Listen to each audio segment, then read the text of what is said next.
শুধু ভাত, শুধু খানা, শুধু পেশাব পায়খানা, শুধু লজ্জাস্থানের চাহিদা, শুধু শাহওয়াত, শুধু জিনা, শুধু ব্যভিচার, শুধু নারী, শুধু উলঙ্গ ছবি। আরে এটা তো কুত্তা বিলার স্বভাব ছাড়া আর কিচ্ছু হইতে পারে না বেটা। এ তো জন্তু জানোয়ারের স্বভাব হইতে পারে বেটা। মানুষের ঘরে মুসলমান, অথচ সে তার আল্লাহকে সেজদা করে না। তো কি মানুষ হইলি বেটা? কি পড়ালেখা শিখলি যুবক? এই ছেলে কি পড়লি বেটা? কার জমিনে বড় হইলি?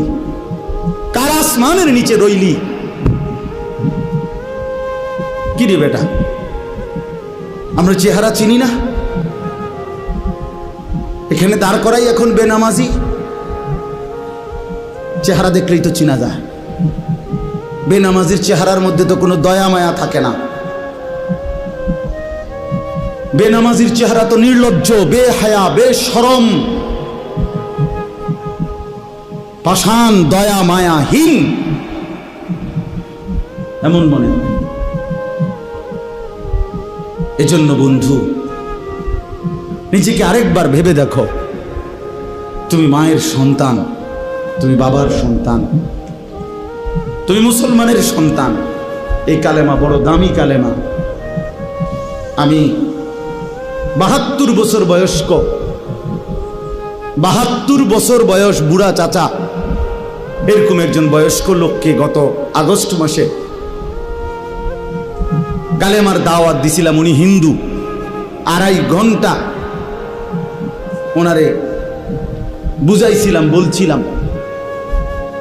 কিন্তু উনি এটা বলে যে ঈশ্বর অদ্বিতীয়, ঈশ্বরের কোনো অংশীদার নাই, আমি প্রতিমা পূজা করি না।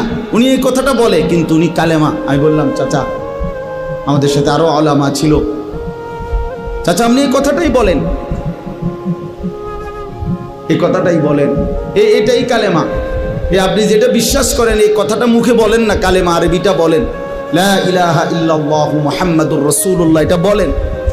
কত অনুরোধ করলাম, কামসি পর্যন্ত, বিশ্বাস করেন চাচার মুখ দিয়ে এই কথাটা বাইর করতে পারলাম না।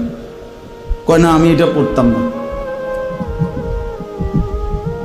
তখন আমি আমার সাথীদেরকে বললাম, হ্যাঁ এবার 72 বছর বয়স্ক একজন মুরব্বী, 72টা বছর জীবন পার হয়ে গেছে, অথচ তার জবান দিয়ে একটাবার কালেমা উচ্চারণ করল না। আর আল্লাহ তাআলা সেই কালেমা আমাদেরকে কত হাজার বার বলার তৌফিক দিছে।